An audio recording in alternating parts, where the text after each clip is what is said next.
이 시간에 오늘 우리에게 주신 하나님의 말씀 함께 나누겠습니다. 함께 나눌 하나님의 말씀은 디모데후서 3장 11절에서 17절의 말씀입니다. 우리 함께 합독하겠습니다. 박해를 받음과 고난과 또한 안디옥과 이고니온과 루스드라에서 당한 일과 어떠한 박해를 받은 것을 내가 과연 보고 알았거니와 주께서 이 모든 것 가운데서 나를 건지셨느니라. 무릇 그리스도 예수 안에서 강건하게 살고자 하는 자는 박해를 받으리라. 악한 사람들과 속이는 자들은 더욱 악하여져서 속이기도 하고 속기도 하나니, 그러나 너는 배우고 확실한 일에 거하라. 너는 내가 누구에게서 배운 것을 알며 또 어려서부터 성경을 알았나니 성경은 능히 너로 하여금 그리스도 예수 안에 있는 믿음으로 말미암아 구원에 이르는 지혜가 있게 하느니라. 모든 성경은 하나님의 감동으로 된 것으로 교훈과 책망과 바르게 함과 의로 교육하기에 유익하니 이는 하나님의 사람으로 온전하게 하며 모든 선한 일을 행할 능력을 갖추게 하려 함이라. 아멘. 주실 말씀을 기대하며 잠시 기도드리겠습니다. 좋으신 아버지 하나님, 주님의 음성을 저희들이 사모합니다. 주님 말씀하여 주시옵소서. 주님의 말씀으로 우리가 힘을 얻고 이 세상을 살아갈 능력을 갖출 수 있도록 인도하여 주시옵소서. 이 시간을 온전히 주님께 의지하며 드립니다. 예수님의 이름으로 기도드렸사옵나이다. 아멘. 오늘 본문을 읽으면 바울은 그가 당해왔던 고난에 대하여 이야기를 하기 시작합니다. 안디옥에서 유대인들에게 선동죄로 쫓겨났었고요. 이고니온에서는 유대인들과 이방인들의 돌에 맞아 죽을 뻔했고, 루스드라에서는 돌에 맞아 거의 죽은 상태로 성 밖으로 내던짐을 당한 바울이었습니다. 여기다가 여러분 고린도 후서 11장 23절부터 읽어보시면 바울이 그동안 당해왔던 여러 가지 고난의 목록을 우리가 볼 수 있는데요. 그가 복음 전도를 위하여 얼마나 심한 고난을 당해왔는지 우리는 알 수 있습니다. 바울은 그가 당한 고난에 대하여 이야기를 하면서 우리도 박해를 받을 것이라고 이야기를 하지만 사실 우리는 이 고난에 대하여 말씀을 묵상하고 가르치는 것을 꺼려 합니다. 이에 대하여 두 가지 이유를 생각해 봤는데요. 첫 번째는 일반적으로 우리는 의인은 고난을 받지 않고 일반적으로 고난은 하나님의 징벌로 생각하기 때문입니다. 이런 생각은 욥기에도 잘 드러나 있는데요. 욥의 고난을 바라본 엘리바스가 이런 이야기를 합니다. 하나님이 너를 책망하시며 너를 신문하심이 너의 경험함 때문이냐? 내 악이 크지 아니하냐? 내 죄악이 끝이 없느니라. 이런 생각이 일반적인 생각입니다. 그래서 사회에서 고난을 당하는 일이 있어도 교회에서 잘 나누질 않습니다. 내가 하나님께 벌을 받고 있다라는 생각이 들어서 그런 고난을 꺼려하고 또 그 고난에 대하여 감추는 일들이 많이 있습니다. 그래서 목사님들도 설교를 잘 안 하죠. 그리고 두 번째는 의인의 고난이라는 성경의 주제가 가진 사회적 정의 실현 문제에 어쩌면 교회가 무관심하기 때문이라고 생각합니다. 여러분 잘 생각해 보세요. 성경에 나타난 의인의 고난은 많은 경우에 불의에 맞서서 하나님의 정의를 선포한 예언자들과 복음을 위해 로마 제국과 싸워야 했던 초대교회 사도들과 관련이 많이 있습니다. 예를 들어서 하나님은 이사야를 보내시며 이렇게 말씀합니다. 내가 너를 연단하였으나 은처럼 하지 아니하고 너를 고난의 풀무불에서 택하였노라. 그가 고난을 당하였고 고난을 받을 것이라고 말씀하시죠. 예수님도 하나님 나라의 의의 선포와 고난을 연결하셨습니다. 의를 위하여 박해를 받는 자는 복이 있나니 천국이 그들의 것임이라. 이렇게 말씀을 하셨어요. 하지만 교회는 신앙이 주는 현세적 축복에 더 많은 관심을 갖고 있었고 또 성도들이 그것을 원하기 때문에 거기에 맞추어 말씀을 많이 선포했습니다. 그래서 교회 안에서 고난을 설교하고 가르치는 것이 쉽지 않습니다. 하지만 바울은 오늘 본문에서 예수 그리스도 안에서 경건하게 살고자 하는 자는 박해를 받을 것이다라고 확실하게 말합니다. 물론 이 박해는 시대적으로 다양한 형태로 찾아올 수 있습니다. 미국은요, 겉으로 보기에는 복음 전파의 자유가 있습니다. 그죠? 복음 전파의 자유가 있어요. 하지만 과학의 발달과 다양한 미디어의 발달로 사람들은 복음에 더 이상 관심을 보이지 않습니다. 그리고 인본주의가 극대화되면서 하나님의 말씀을 공공장소에서 증거하는 것이 인권 침해라고 하며 고소당하는 일조차 생기고 있습니다. 바울이 사용한 박해라는 단어는요, 막 고문을 하다, 뭐 이런 의미가 원래 있는 것이 아니라 추구하다, 추적하다라는 의미가 있거든요. 다시 말해서 경건한 삶을 살려고 하는 사람은 악과 불의를 행하고 속임수를 쓰는 사람들의 맹렬한 추적을 당할 것이다라는 말씀의 의미가 있는 것이죠. 의인은 그냥 혼자 살 수 없게 됩니다. 내적으로는 하나님과의 평안을 누리며 안식할 수 있지만 외적으로는 하나님을 거역하는 사람들과 사회를 통해 사탄의 끊임없는 공격을 받게 된다는 말씀입니다. 하지만 바울은 믿는 자들이 경험하는 것은 고난이 전부가 아니다라고 이야기를 하며 희망을 주는데요. 11절 하반부 읽겠습니다. 시작. 주께서 이 모든 것 가운데 나를 건지셨느니라. 그는 하나님의 구원의 손길을 경험했다고 이야기를 하죠. 악한 자들과 속이는 자들이 더욱 악한 방법으로 믿는 자들을 괴롭히고 고통스럽게 하지만 하나님에 대한 믿음과 사랑 그리고 인내로 이겨낸다면 결국 하나님의 구원의 은총의 손길을 경험한다라는 것입니다. 이 고난의 여정에 혼자만 있는 것이 아니라 주님이 함께 한다고 확실하게 이야기를 하고 있습니다. 그래서 바울은 모든 것 가운데 이렇게 표현한 거예요. 모든 것 가운데 하나님이 함께 하신다. 우리는 믿음 위에서 겪게 되는 역경을 하나님이 함께 하심으로 이길 수 있습니다. 하지만 문제는 우리가 이러한 믿음을 소유하고 있는가 하는 점이죠. 하나님은 우리의 손을 결코 놓지 않으시지만 우리는 연약해서 언제든지 이 믿음이 흔들릴 수밖에 없는 그런 존재임을 고백하지 않을 수가 없습니다. 베드로가 흔들리는 믿음을 보여준 사건, 여러 가지 사건이 있지만 한 가지만 말씀드리겠습니다. 예수님이 오병이어의 기적을 일으키신 후 제자들을 먼저 갈릴리 호수로 건너가게 하십니다. 그때 갈릴리 호수에 큰 바람이 불어 파도가 일어났습니다. 제자들이 힘들게 노를 저어 갈릴리 호수를 건너갈 때 예수님이 바다 위를 건너오셨어요. 그 모습을 본 제자들의 반응은 무엇이었습니까? 유령이라 하여 무서워합니다. 그때 예수님이 즉시 말씀하시죠. 나니 두려워하지 말라.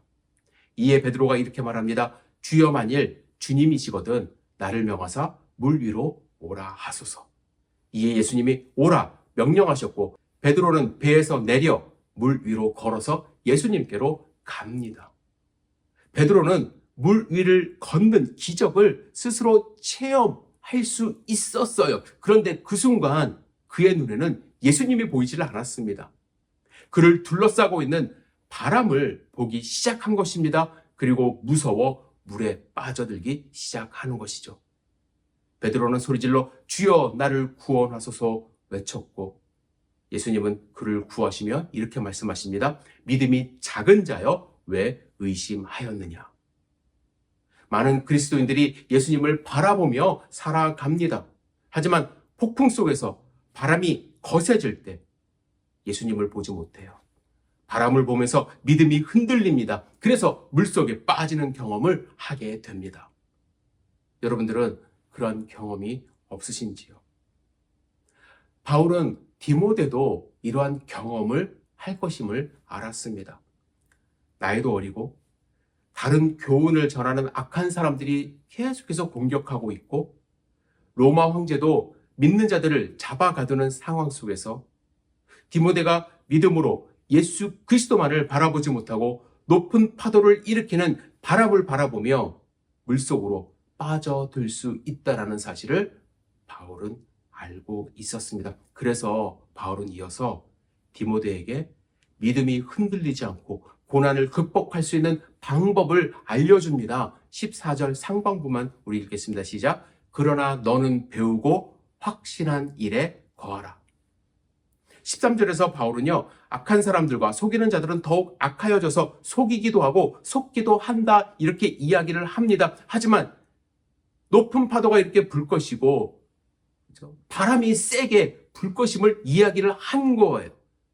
그가 그리고 당할 고통이 더 심해질 것을 경고했습니다. 하지만 이런 상황에서 그 모든 고난을 극복할 수 있는 방법이 있는데, 그것이 무엇이냐면 배우고 확신한 일에 거하는 것입니다.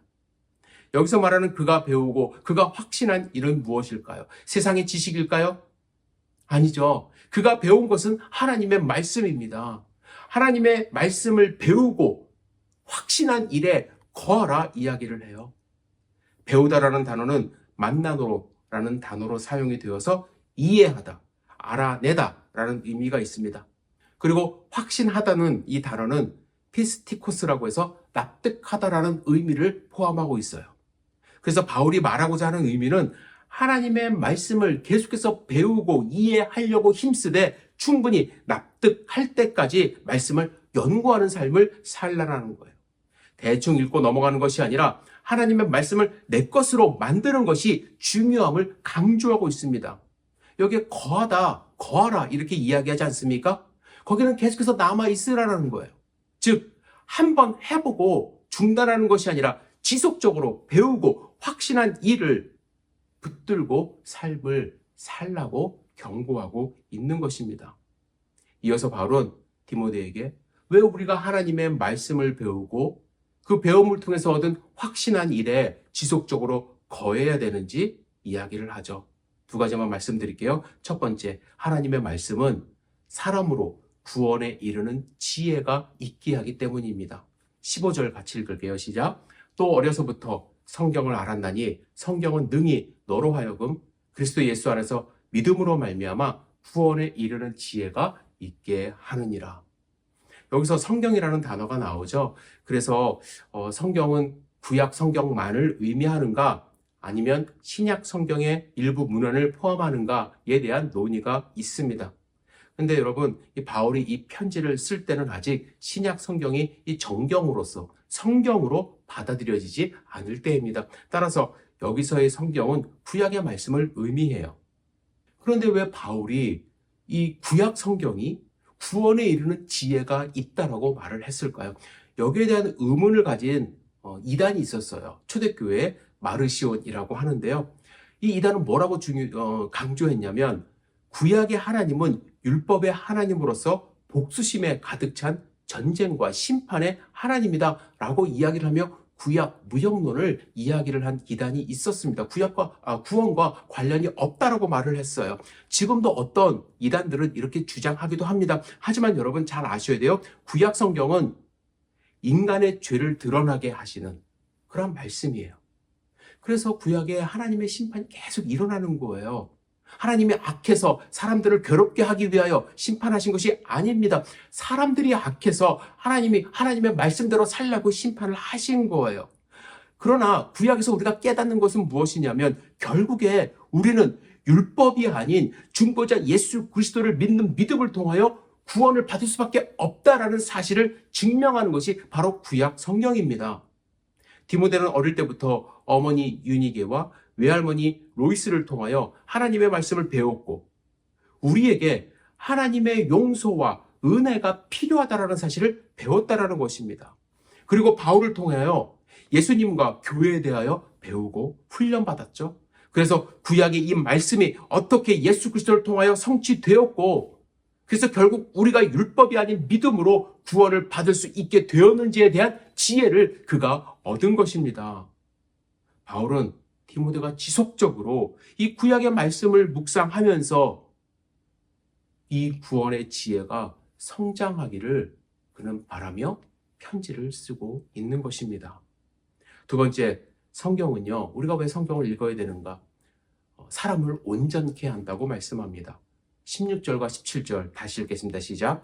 모든 성경은 하나님의 감동으로 된 것으로 교훈과 책망과 바르게 함과 의로 교육하기에 유익하니 이는 하나님의 사람으로 온전하게 하며 모든 선한 일을 행할 능력을 갖추게 하려 함이라 말씀하죠.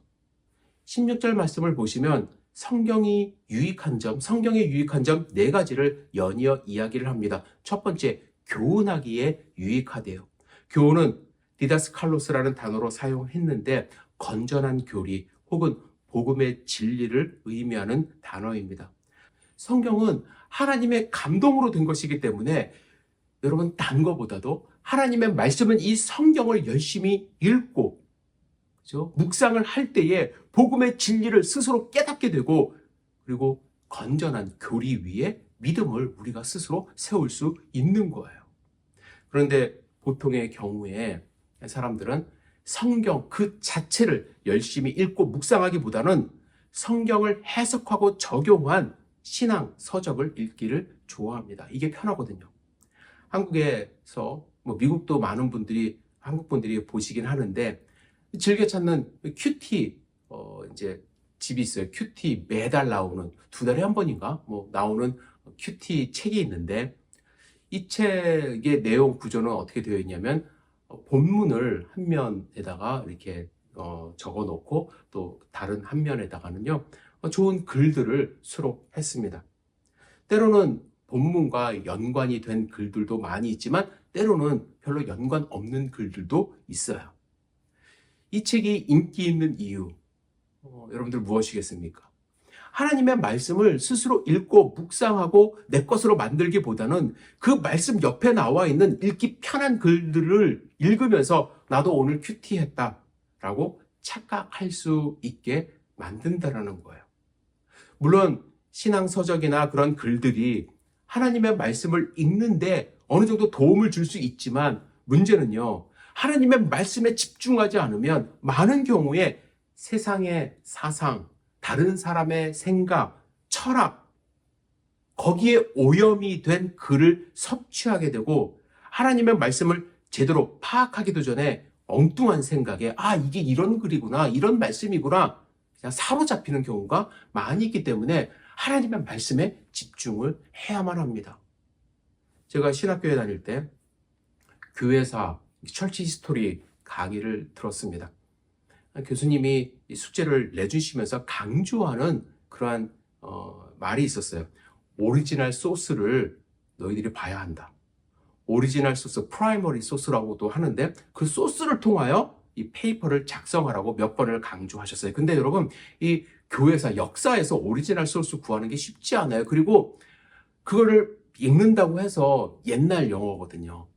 해석도 어렵고 영어로 한국말로 해석도 어렵고 그 의미가 무엇인지를 파악하기가 너무나도 힘들고 어려웠습니다. 그래서 머리를 굴려서 찾기 편하고 또 읽기 편하고 정리가 잘 되어 있는 이 세컨더리 소스 그리고 그것을 주제로 한 논문들 그것을 인용을 해서 숙제를 했어요.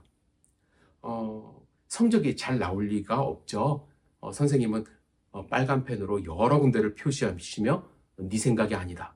이렇게 지적을 하셨고 어떤 제가 인용한 글은 이건 완전히 잘못된 생각이라며 결국엔 낮은 점수를 주셨습니다. 역시 교수님은 정말 모든 내용을 다 알고 있더라고요. 세컨더리 소스까지 알고 계시는 거예요. 그러면서 제가 훈련받은 것은 이 오리지널 소스가 프라이머리 소스가 왜 중요한지를 알게 되었죠. 세컨더리는 한번 가공이 된 거예요. 다른 사람의 생각이 거기에 포함이 되어 있는 거예요. 여러분 힘들더라도 성경 그 자체에서 하나님이 여러분들에게 직접 주시는 교훈을 얻는 것이 중요합니다. 다른 생각을 먼저 읽으면 하나님이 나를 향한 그 뜻을 놓치는 경우가 너무나도 많습니다. 그리고 성경은 책망하기에 유익하다고 이야기를 합니다. 이는 하나님의 말씀에 불순종하는 길을 갈 때에 질책하는 도구가 바로 성경이라는 것이죠. 그리고 바르게 함은 이렇게 책망받고 깨달은 자를 바른 길로 인도한다라는 거예요. 여러분 회개라는 뜻 아시죠? 회개는 돌이킨다라는 거예요. 탕자가 회개하여 아버지 집으로 돌이켰어요. 돌이키기만 했나요? 아버지 집으로 가지 않았습니까? 마찬가지로 진리를 벗어나 그릇된 길로 가는 사람은 하나님의 말씀으로 책망을 받고 그 책망을 들었다면 듣는 것으로 회개함으로 끝나는 것이 아니라 바른 길로 갈 수 있도록 인도하는 것. 결국에는 아버지의 품에 안길 수 있도록 인도하는 것이 바로 성경의 유익한 점입니다. 그리고 성경은 의로 교육하기에 유익하다 말씀하시죠. 의로 교육한다라는 것은요, 바른 길로 돌아온 자가 지속적으로 의로운 삶을 살 수 있도록 가르치기에 성경보다 유익한 것이 없다라는 뜻이에요. 여러분, 하나님의 말씀을 읽을 때 우리는 바른 교훈을 받게 되어 그릇된 길로 갈 때 우리는 책망을 듣게 됩니다. 그렇죠? 바른 길로 하나님이 말씀을 통하여 돌아오게 하심으로 지속적으로 의로운 삶을 살도록 우리를 성경을 통하여 인도하십니다. 그래서 성경은 하나님의 사람으로 온전한 삶을 살 수 있도록 우리를 인도합니다. 여러분, 왜 바울이 고난당할 것을 경고하면서 하나님의 말씀 성경을 강조했는지 여러분들 아시겠습니까? 하나님의 말씀이 우리 삶에 바로 설 때 우리는 구원에 이르는 지혜를 얻을 수 있을 뿐만 아니라 하나님의 사람으로 온전하게 삶으로 모든 선한 일을 행한 능력을 갖출 수 있기 때문에 고난 중에서도 바울은 하나님의 말씀인 성경을 강조하고 있는 것입니다. 여러분, 애석하게 우리는 앞으로 계속해서 여러분 믿음의 공격을 받을 거예요. 세상으로부터 계속 도전받을 것입니다. 경건하게 살고자 하면 할수록 여러 가지 모습으로 우리를 유혹하고 박해할 것입니다. 이럴 때 우리는 어떻게 해야겠습니까? 하나님의 말씀인 성경에 더 집중을 해야 할 것입니다. 세상의 여러 생각들, 사조들, 철학들, 우리의 생각을 뒤집어 놓을 거예요. 그러나 그때 우리는 하나님의 말씀으로 돌아가서 다른 책들도 물론 신앙서적도 중요할 수 있지만 무엇보다도 하나님의 말씀에 집중하여 우리의 믿음이 흔들리지 않는 삶을 살아갈 때 이 고난 속에서 또 사회적인 역경 속에서 우리의 믿음이 흔들리지 않고 주님께 칭찬받는 삶을 우리는 살아갈 수 있지 않을까 생각합니다. 여러분, 2024년도 얼마 남지 않았어요? 그동안 하나님의 말씀 잘 묵상하셨는지 모르겠습니다. 여러분, 하루에 주신 하나님의 말씀 꼭 우리가 밥을 먹기 전에 혹은 잠에 들기 전에 말씀 묵상하시고 그것 여러분 것으로 이제 만드시면서 이 속이 든든한 하나님의 말씀으로 가득 찬 그러한 삶을 살아가시기를 주님의 이름으로 축복합니다. 여러분 함께 말씀으로 승리하시기를 부탁드립니다. 기도하겠습니다. 전능하신 주님, 세상은 우리를 박해한다고 사도 바울이 이야기를 했습니다. 이러한 환난 속에서 우리는 과연 어떻게 살아갈 것인가 스스로 돌아볼 수 있도록 인도하여 주시고 하나님의 말씀 위에 굳게 서서 믿음이 흔들리지 않는 삶을 살아갈 수 있도록 주여 도와주시옵소서. 하나님의 말씀을 사모하고 그 말씀이 우리의 영의 양식이 될 수 있도록 인도하여 주시옵소서. 예수님의 이름으로 기도드렸사옵나이다. 아멘.